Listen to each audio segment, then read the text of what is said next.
No Evangelho segundo escreveu Marcos, no capítulo 15, no versículo de número 33. Marcos 15, 33. Deus, o Senhor é maravilhoso. O Senhor é santo. O Senhor é o Rei dos Reis. Marcos 15, versículo 33. Podemos ler? Diz assim: E chegada a hora sexta, houve trevas sobre toda a terra, até a hora nona, ou seja, de meio-dia às 3 da tarde. E à hora nona, Jesus exclamou com grande voz, dizendo: Eloi, Eloi, lema sabactani. Isso traduzido é: Deus meu, por que me desamparaste? E alguns dos que ali estavam ouvindo isso diziam: Eis que chama por Elias. E um deles correu a embeber uma esponja em vinagre e, pondo-a numa cana, deu-lhe a beber, dizendo: Deixai, vamos ver se virá Elias tirá-lo. Versículo 37. E Jesus, dando um grande brado, expirou.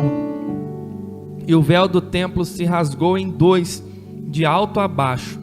E o centurião que estava defronte dele, vendo que assim clamando expirara, disse: Verdadeiramente, este era o Filho de Deus.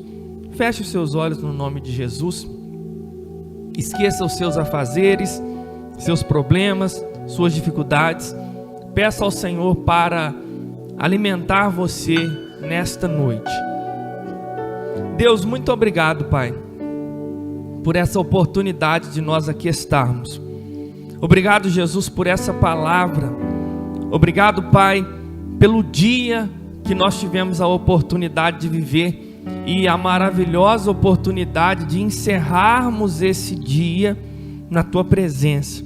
É muito bom, Deus, podemos estar na Sua casa. Nós poderíamos estar em tantos outros lugares, mas o Senhor nos trouxe a este lugar e eu quero Te louvar por isso. Eu quero nesta hora, Deus, entregar a minha vida e a vida dos meus irmãos diante do Senhor. Eu oro pedindo, Deus, que a Sua graça possa nos envolver de uma forma especial, que eu consiga, Deus, transmitir a verdade descrita na Sua palavra e que no nome de Jesus, Pai, nós possamos ouvir a Tua voz.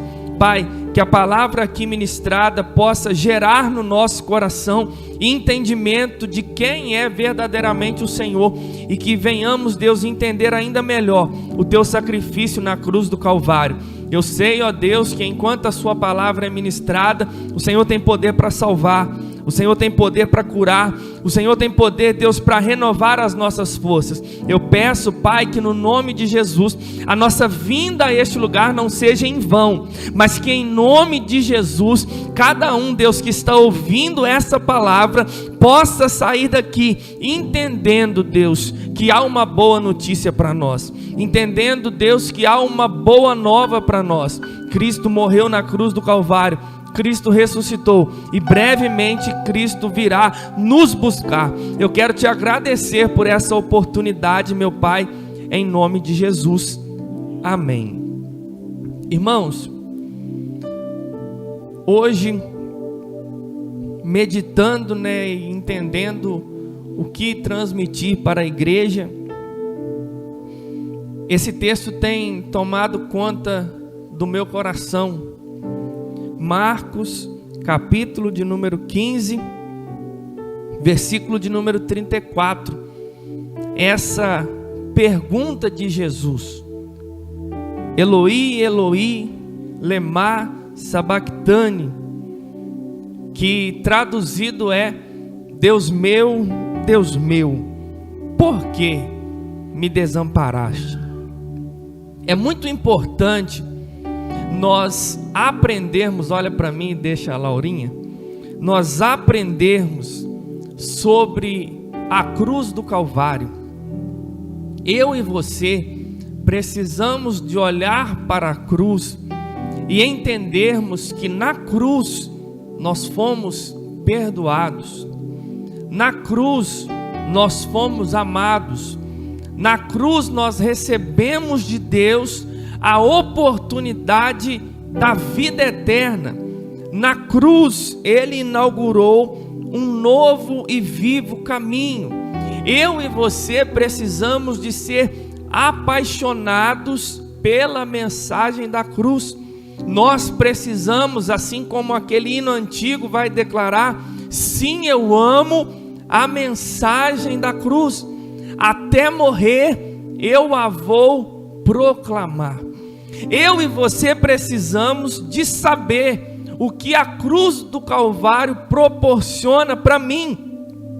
Eu e você precisamos de olhar para a cruz e entender, ela está vazia, e ela está vazia porque o meu Rei, o meu Redentor ressuscitou. A cruz, a morte não foram capazes de parar o meu Rei. A cruz não teve poder de matar o meu Rei. Pelo contrário, o meu Rei se entregou na cruz do Calvário. Se você olhar para os momentos de crucificação, você vai ver as coisas acontecendo, a morte lutando contra ele, as trevas se levantando contra ele, mas a última das suas palavras dizendo: Senhor, nas tuas mãos eu entrego o meu espírito. E aí ele expirou. Ou seja, a morte não tem e não teve poder sobre ele. Ele não foi um mártir, porque ele não morreu por uma causa. Ele se entregou. Ele disse: eu me rendo, eu me entrego, e tudo isso com um propósito. Então, quando nós falamos de crucificação, nós falamos de um dos assuntos mais importantes da Bíblia Sagrada. O assunto é tão importante, mas tão importante, que todos os 4 evangelistas, eles vão citar sobre a crucificação. Se você olhar no finalzinho de Mateus, no finalzinho de Marcos, no finalzinho de Lucas e no finalzinho de João, vai ter algo sobre a crucificação. E o fato de nós estarmos aqui reunidos no nome de Jesus é porque a cruz é real, é porque Ele foi crucificado, porque Ele morreu no nosso lugar, Ele ressuscitou e brevemente Ele vai vir nos buscar. E quando nós olhamos para Marcos capítulo 15, nós vemos como um capítulo de tristeza, um capítulo de abandono. Se nós olharmos para o finalzinho do capítulo 14, nós vamos ver Jesus sendo abandonado por Pedro. Nós vamos ver Pedro negando a Cristo, dizendo: eu não o conheço. Se você olhar no começo de Marcos capítulo 15, você vai ver a multidão abandonando a Cristo, dizendo: solte Barrabás e crucifique Jesus Cristo. E a multidão clamando e dizendo: solte Barrabás, nós não queremos Jesus, crucifica ele. E quando nós chegamos nesse texto que nós lemos, nós vamos ver o próprio Deus abandonando a Cristo. Aí você vai falar para mim: pastor, mas que situação difícil, o próprio Deus abandonando a Cristo. Quando eu e você temos o real entendimento do que significa esse abandono, aí nós não saímos por aí mendigando um milagre, nós não saímos por aí mendigando barganhas com Deus, que eu vou fazer isso se Deus fizer isso, eu vou me entregar se Deus fizer do jeito que eu quero. A gente se entende a realidade do abandono de Deus para com Cristo. Aí você passa aqui, passa a vir à igreja, não apenas para Deus fazer algo por você.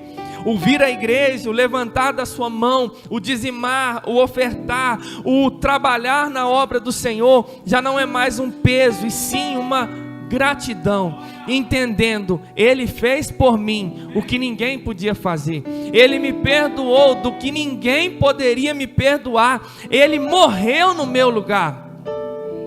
Quando nós olhamos para esse texto e entendemos ele, a gente vai cantar de uma forma diferente. Quando a gente cantar que aquela cruz era minha e sua, e Ele morreu no meu lugar, essa verdade virá de dentro do meu e do seu coração. Porque talvez você está aqui dentro, mas você não tem convicção que aquela cruz era minha e era sua. Você entende que você é bom, que você tem atributos, que você tem qualidades, que você não faz mal para ninguém, mas eu preciso te dar essa má notícia. Qual a má notícia, pastor? Que aquela cruz era sua. Quem deveria estar de braços abertos, morrendo como um criminoso, aquele que deveria se tornar maldição ou já ser maldição, era eu e você. Quem deveria estar crucificado éramos eu e você. Ele não. Ele é santo, Ele é poderoso, Ele é digno, Ele é fiel, Ele é amigo, Ele é santo, Ele é o Rei dos Reis. Ele não merecia a cruz do Calvário, mas Ele morreu no meu e no seu lugar. Isso é amor, isso é graça, isso é misericórdia, isso é compaixão. Eu não sei quais são os problemas que você está enfrentando, eu não sei quais as lutas estão tomando conta do seu coração, mas eu estou aqui para te dizer que Ele morreu na cruz do Calvário no seu lugar. E o fato dele ter morrido na cruz do Calvário no seu lugar foi caro para Ele. E você não foi comprado com coisas baratas ou corruptíveis como o ouro e a prata. Você foi comprado pelo sangue do Cordeiro. A ponto de quando João Batista tem o primeiro encontro pessoal com Ele, João Batista vai dizer: eis aí o Cordeiro de Deus que tira o pecado do mundo. João Batista olha para Jesus e entende que Ele seria sacrificado no meu e no seu lugar, que Jesus viria para trazer uma boa notícia. Essa má notícia é que a ira de Deus existe e ela está para ser derramada sobre a humanidade. A má notícia é que todos pecaram e destituídos estão da glória de Deus. A má notícia é que não há um justo sequer. A má notícia é que se você partir dessa terra sem nascer de novo, sem conhecer Jesus, você vai passar a eternidade no inferno. Mas a boa notícia, o evangelho é isso, que nós não merecíamos, mas Ele nos comprou. Nós não merecíamos, mas Ele morreu no nosso lugar. Ele inaugurou um novo e vivo caminho através do seu sangue, disponível por onde? Pela fé. Então qual o meu papel e qual o seu papel? Crer. Quem nós éramos, quem nós somos, o que seria de mim, o que seria de você se não fosse a presença dEle, se não fosse a obra redentora da cruz do Calvário. E nós vemos esse Deus chamado Jesus, que eu amo o texto de Filipenses. Eu não posso falar de cruz sem falar de Filipenses 2, que Ele não teve por usurpação ser igual a Deus. Ele aniquilou-se a si mesmo, tomando a forma de servo, sendo obediente até a morte, e a morte de cruz. Ele não merecia, mas Ele voluntariamente se entregou. Ele voluntariamente olhou para nós, nos amou e veio à terra. E ao vir à terra, você conhece a história, caminhar, pregando o reino dos céus, anunciando o arrependimento. Ele teria que cumprir essa dura missão de se entregar na cruz do Calvário. Pastor, para que Ele precisaria se entregar? Eu preciso que você aprenda. A primeira coisa: existia uma dívida do pecado. conforme o texto que eu falei, Romanos 3:23 vai dizer: todos pecaram e destituídos estão da glória de Deus. Precisa ser verdade no meu e no seu coração que todos nós pecamos. Eu quero que você abra Romanos capítulo 5, versículo 12, para você tentar entender um pouquinho mais sobre essa dívida. Romanos 5, versículo 12. O texto diz assim: pelo que, como por um homem entrou o pecado no mundo, e pelo pecado a morte, assim também a morte passou a todos os homens, por isso que todos pecaram. Pelo que, como por um homem entrou o pecado no mundo, que homem é esse? Adão. E pelo pecado a morte, e assim também a morte passou a todos os homens, por isso todos pecaram. Olha só o versículo 19 do capítulo 5. Vamos ler o 18. Pois assim como por uma só ofensa veio o juízo sobre todos os homens para condenação, assim também por um só ato de justiça veio a graça sobre todos os homens para justificação de vida. 19. Porque como pela desobediência de um só homem muitos foram feitos pecadores, assim pela obediência de um, muitos serão feitos justos.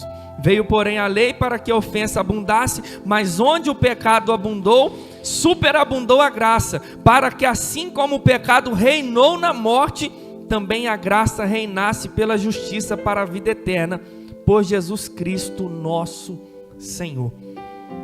Queridos, sempre que eu tenho a oportunidade de falar sobre isso, eu sei que talvez você pode falar assim: pastor, mas o que eu fiz para herdar o pecado de Adão? Não tinha como você mudar a história, não tinha como você chegar para Adão e Eva e falarem por que você fez isso. Mas todos nós pecamos em Adão.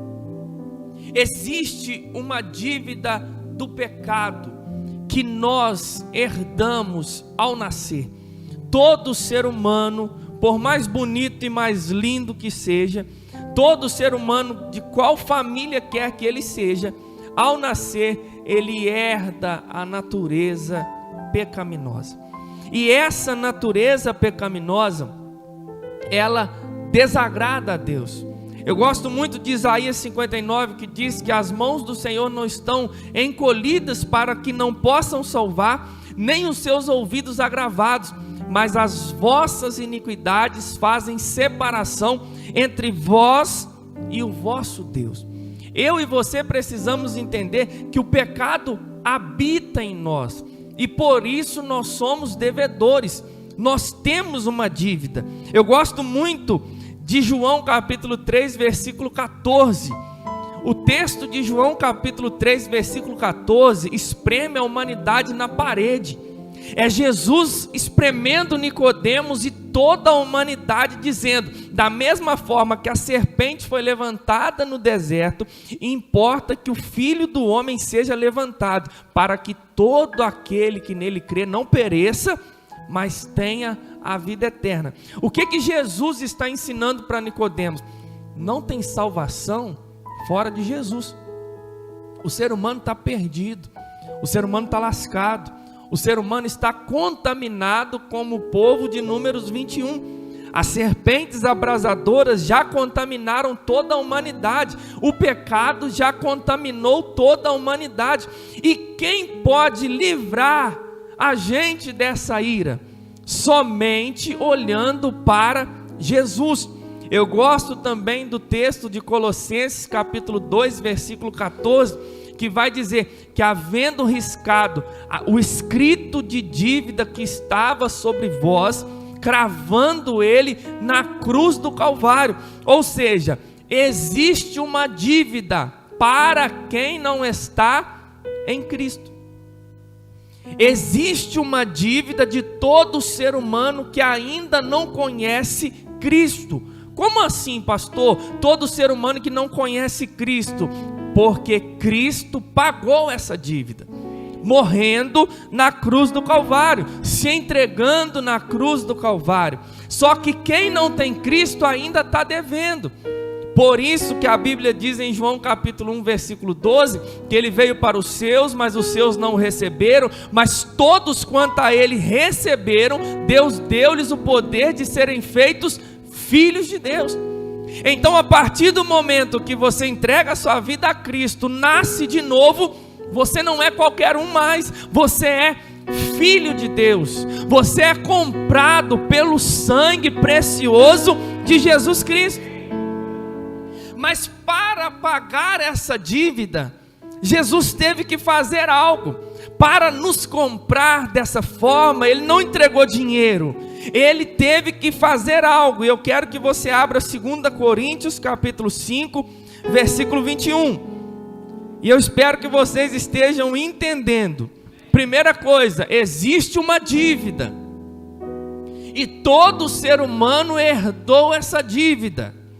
Todo ser humano atraiu para si essa dívida, e o ser humano não tem capacidade de pagar essa dívida. Se a gente lembrar daquela parábola que um homem tinha uma grande dívida, aí o outro devia uma coisinha pequena, é mais ou menos isso. Nós temos uma dívida, e Cristo vem para pagar essa dívida. 2 Coríntios capítulo 5, versículo 21, que diz assim: aquele que não conheceu o pecado, o fez pecado por nós, para que nele fôssemos feito justiça de Deus. Aquele que não conheceu o pecado, o fez pecado por nós, para que nele fôssemos feito justiça de Deus. Irmãos, se nós olharmos um pouquinho para cima, a mensagem está falando sobre o ministério da reconciliação.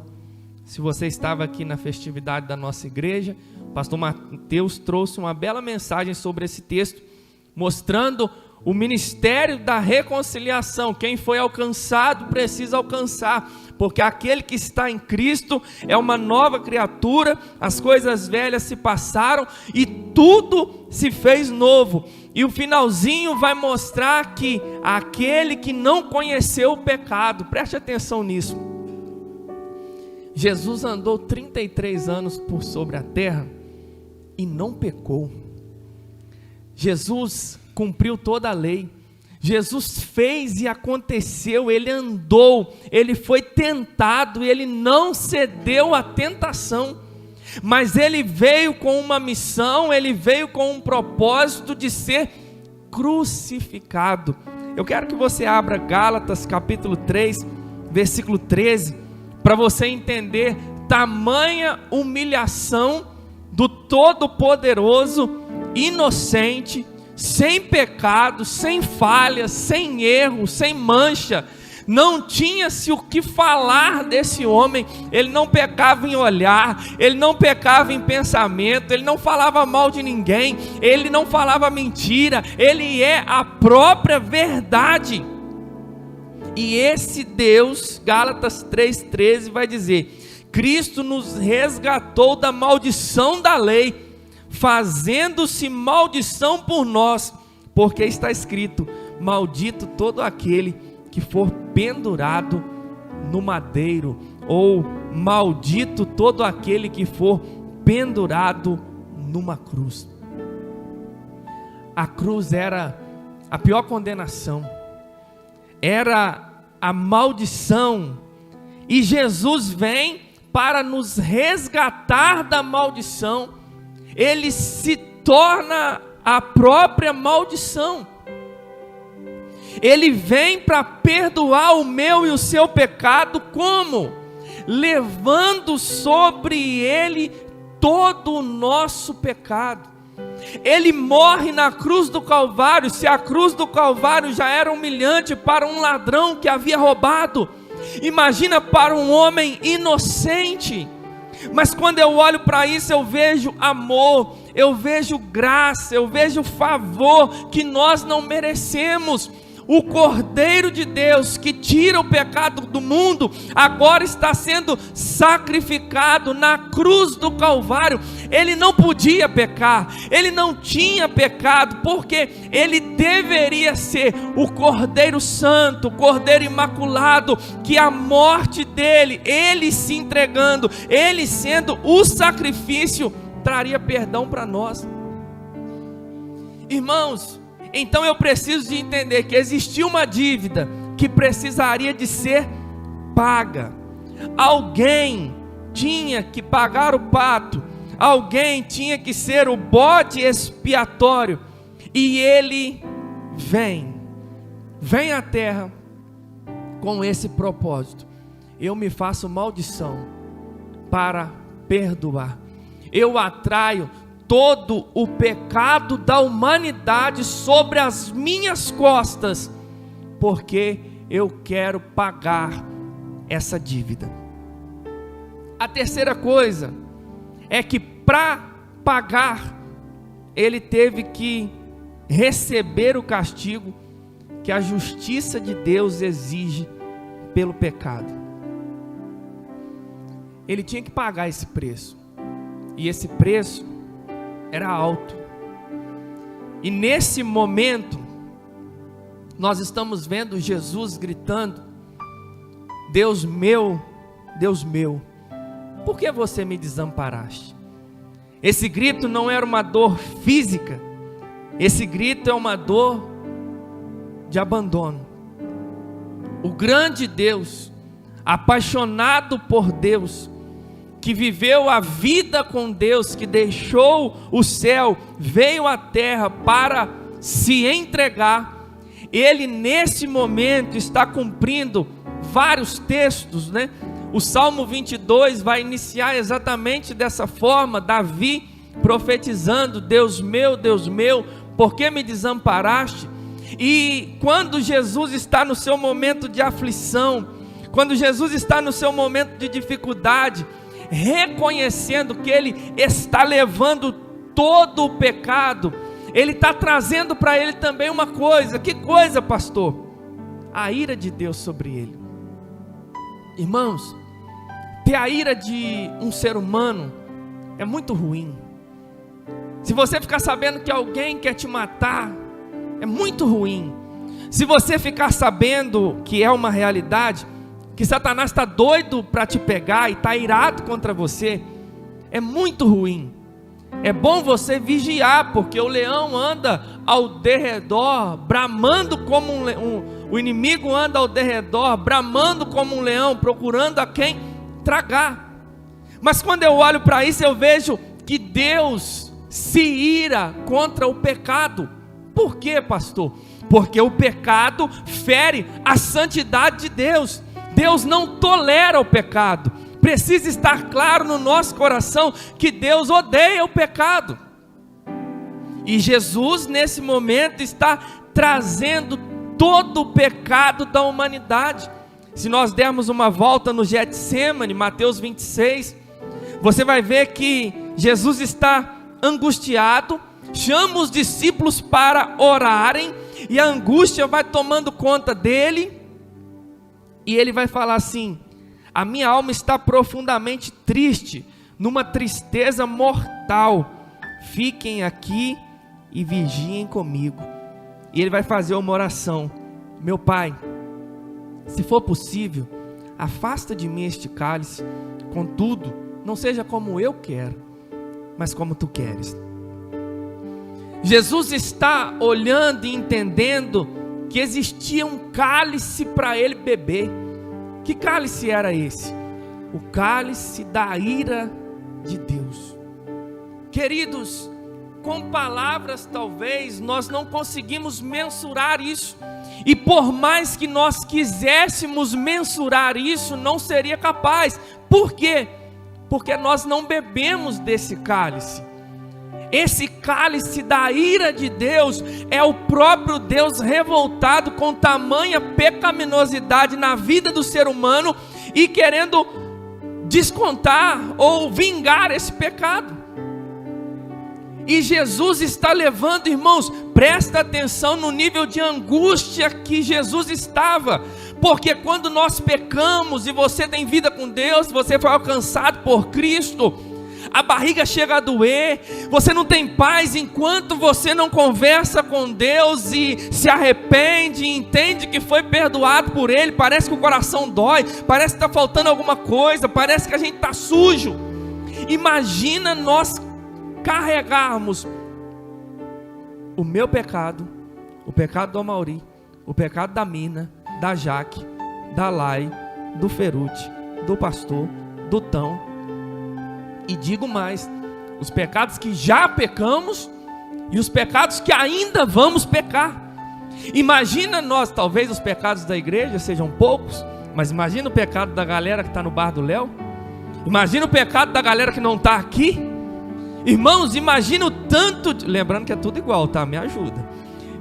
Imagina o tanto de pecado de pessoas que já morreram, que vem morrendo, e de pessoas que ainda vão nascer, e Jesus carregando sobre si todos esses pecados. Aí eu me lembro de Isaías 53.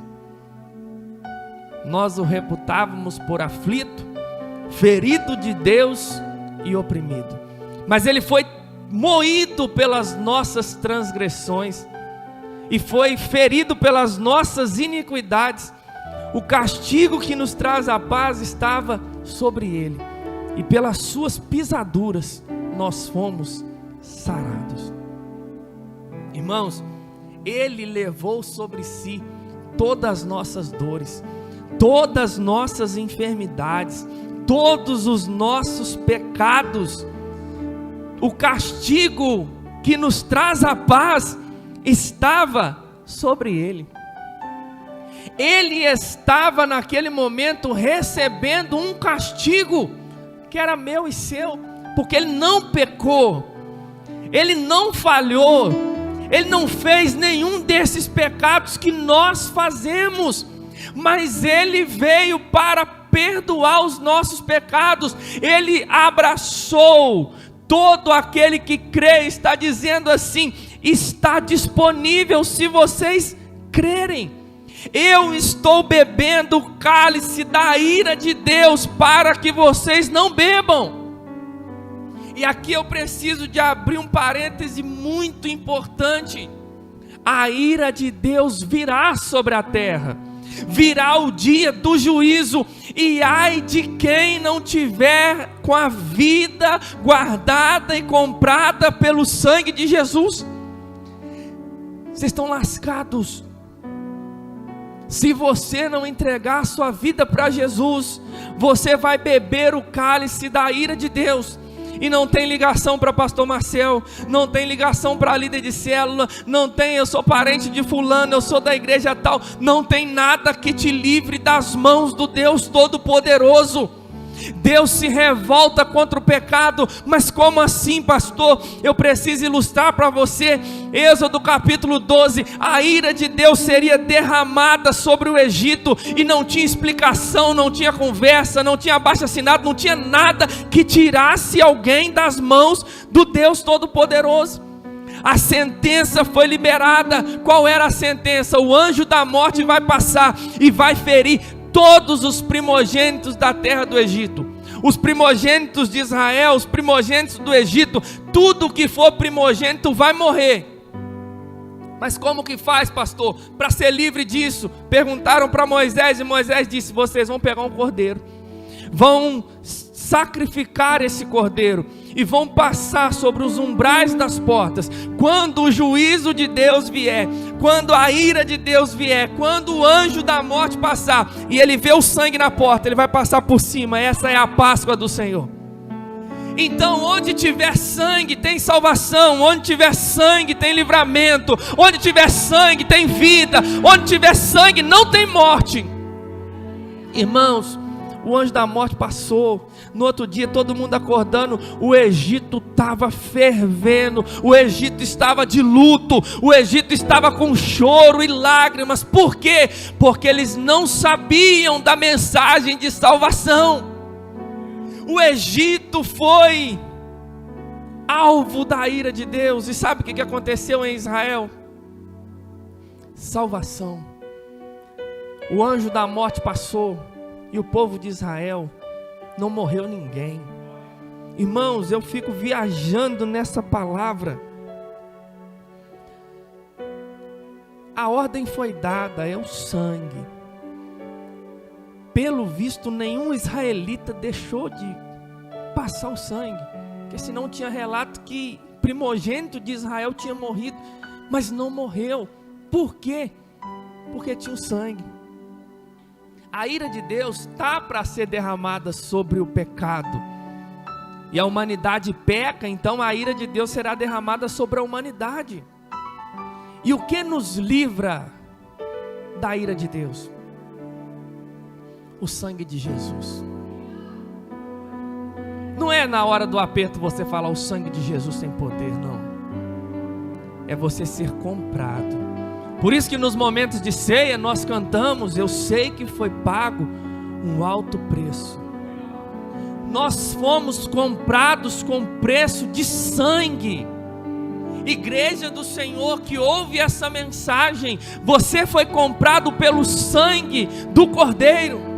E esse sangue, ele te purifica de todo pecado, de toda injustiça, de toda imundícia. Esse sangue te faz vencer o pecado. Esse sangue derramado na cruz do Calvário não foi em vão. Esse sangue foi derramado para te gerar perdão. E eu gosto do texto de Romanos 8 que diz: nenhuma condenação há para aqueles que estão em Cristo Jesus, que não andam segundo a carne, mas segundo o Espírito. Igreja do Senhor, nós fomos comprados, nós fomos redimidos. Naquele momento o pecado de toda a humanidade estava sendo lançado sobre Ele. Na cruz Ele se fez pecado e recebeu o castigo da justiça, que a justiça de Deus exige pelo pecado, experimentando em sua própria alma, em seu coração, o próprio inferno. Ali ele estava sendo separado do Pai por conta dos pecados que estavam sobre ele, recebendo a furiosa e aterrorizante ira do Deus Todo-Poderoso. Queridos, Jesus exclamou dizendo: Deus meu, por que me desamparaste? Ele estava olhando e entendendo que pelo pecado ele estava afastado do Deus Todo-Poderoso, mas ainda assim o próprio Deus estava cuidando de mim e de você. E João 3,16 dizendo: porque Deus amou o mundo de tal maneira que Ele deu o seu único Filho, para que todo aquele que nele crê não pereça, mas tenha a vida eterna. Ele não poupou seu único Filho. Só que eu preciso de trazer isso para o seu coração. Cristo desamparado, para que nós fôssemos amparados. Cristo morrendo no meu e no seu lugar. E ele vai clamar e dizer: Eloi, Eloi, lema sabachthani, Deus meu, por que me desamparaste? E eles pensaram que ele estava clamando por Elias, pegaram um caniço de vinagre, levaram até ele, e ele vai dar um grande brado e expirar. Esse grande brado ele pode ter falado, como João faz questão de citar, tetelestai, que traduzido é: está consumado. Em outro momento: Pai, em tuas mãos eu entrego o meu espírito. Mas quando ele declara que está consumado, ele diz: eu fiz o que eu tinha que fazer. E quando ele expira na cruz do Calvário, o véu do templo se rasga em dois, de alto a baixo. Esse véu do templo ele mostra que o acesso perdido foi restaurado. Antes era, como o texto de Hebreus, através do sangue de animais, através de sacrifícios, apenas sacerdotes tinham que esperar um determinado tempo. Aí ele vem, não precisa de mais vários sacrifícios, é de uma vez por todas, e é o bastante. A cruz é o bastante. Você não precisa de simpatia, você não precisa de fazer muita coisa. Irmãos, a cruz é o bastante. Na cruz eu aprendo que eu não preciso de mais nada, eu preciso de Deus. Na cruz eu aprendo que não é a morte, que não é a vida, não é o presente, não é o futuro, não é a altura, não é a profundidade, não são as coisas boas ou as ruins que vão me afastar da presença do Todo-Poderoso. Não é a morte e nem a vida. Nada irá me separar do amor de Deus que está em Cristo Jesus. Você não foi comprado por R$1,99. Você não foi comprado por R$20, R$50, R$1.000. Não, você foi comprado com um preço de sangue. Igreja do Senhor, entenda que no abandono dele, a oportunidade foi dada para nós. Nós não merecíamos, mas ele pereceu na cruz do Calvário e deixou o caminho livre. Ele falou: eu sou o caminho, a verdade e a vida. Ninguém vem ao Pai se não for por mim. A nossa morada seria no inferno, mas ele vem em João 14 dizendo: eu não vos deixarei órfãos, não.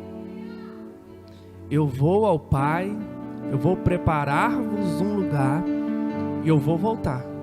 E eu vou levar vocês, sabe para onde? Para mim mesmo.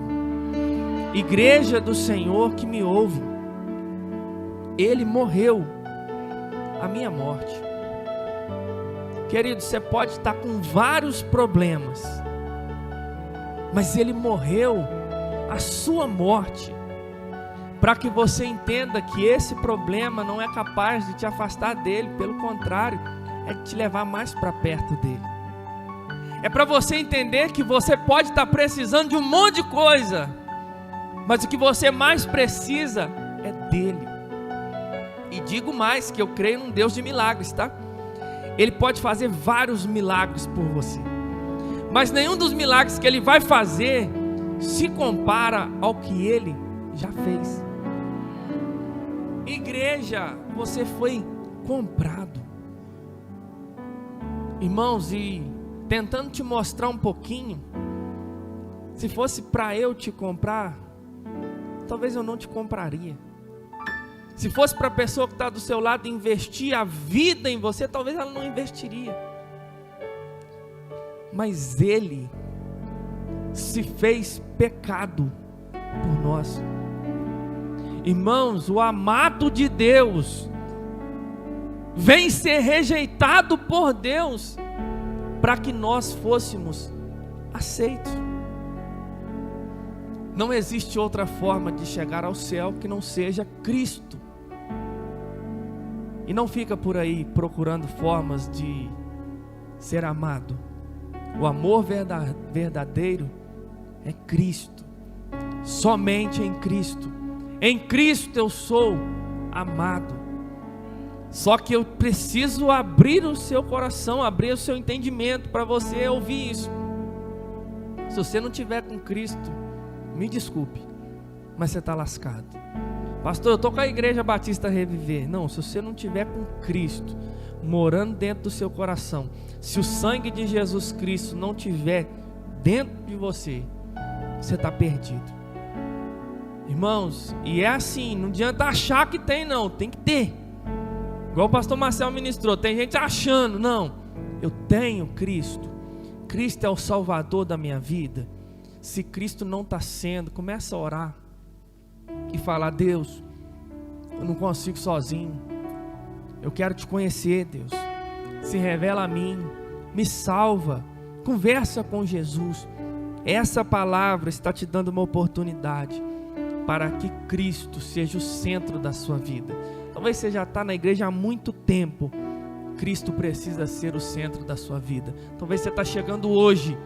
Cristo precisa ser o centro da sua vida. Se coloque de pé no nome de Jesus. Aquela cruz era nossa. Mas ele falou assim: não, eu vou morrer no lugar deles. Com o pecado de Adão, se é que a gente poderíamos ficar com raiva de Adão, mas eternamente gratos a Cristo. A ofensa de um, o perdão do outro. Jesus vem como o segundo Adão, para mostrar que Adão errou no Éden, num jardim, e Jesus vem vencer no Getsemane, se entregando na cruz do Calvário, no meu e no seu lugar. Está na hora de nós sermos gratos em oração, em vida com Deus, em santidade, em evangelização, em missões, em voluntariado, em gratidão, em generosidade. Mostre para as pessoas que você foi perdoado por Deus. Deus, nós te louvamos, meu Pai, por essa palavra, por essa oportunidade. Deus, obrigado, Pai, pelo teu plano de salvação. Obrigado, Deus, por essa boa notícia. Tem salvação para nós. Tem salvação, Pai. Deus, para essa pessoa que entrou por essas portas pensando que não tem mais salvação, tem salvação.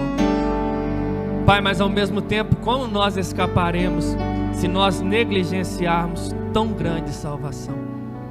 Pai, que a verdade dessa palavra possa invadir os nossos corações. Que a verdade dessa palavra invada a minha vida, Pai. O Senhor sabe o quanto eu preciso do Senhor. O Senhor sabe o quanto que eu preciso da sua presença. Pai, e também os meus irmãos, estende a sua mão sobre nós, Pai, nessa noite. Estende a sua mão sobre cada um que ouve essa mensagem, onde quer que esteja. E que no nome de Jesus, Pai, nós venhamos ter esse entendimento. O Senhor morreu no nosso lugar. O Senhor inaugurou um novo e vivo caminho pelo teu sangue. Dá-nos essa ousadia, Pai, para entrarmos no Santo dos Santos. Dá-nos essa ousadia para desfrutarmos, meu Pai, da sua presença. Abençoa, Deus, os meus irmãos. Gera esse entendimento no coração deles. Os irmãos que estão sendo vencidos pelas trevas, pelos desejos pecaminosos, sejam restaurados pelo Senhor. As pessoas que ouvem essa mensagem e ainda não te conhecem, Pai, abre os olhos delas e que elas desfrutem do perdão. Eu oro, Deus, que o teu sangue invada a tua igreja, invada as nossas vidas, e que nós venhamos te amar, Pai, te amar de todo o coração. Renova as nossas forças, Pai. Essa pessoa que está no meio das dificuldades, não está conseguindo ver a mão e o cuidado do Senhor, abraça ela também nessa noite, e que no nome de Jesus a fé dessa pessoa seja renovada, Pai. Que nós venhamos romper em fé e que nós venhamos viver para te glorificar. É isso que nós oramos, meu Pai, em nome de Jesus. Amém. Estenda suas mãos para cá assim, ó. Que o grande amor de Deus Pai, a graça salvadora do nosso Senhor e Salvador Jesus Cristo, a doce comunhão e consolação do Espírito Santo esteja sobre a sua vida, sobre a sua família e sobre todo o povo de Deus espalhado sobre a face da terra. E a igreja diz: aplauda o nome do Senhor. Tenha uma boa semana e vão jantar lá na cantina, hein?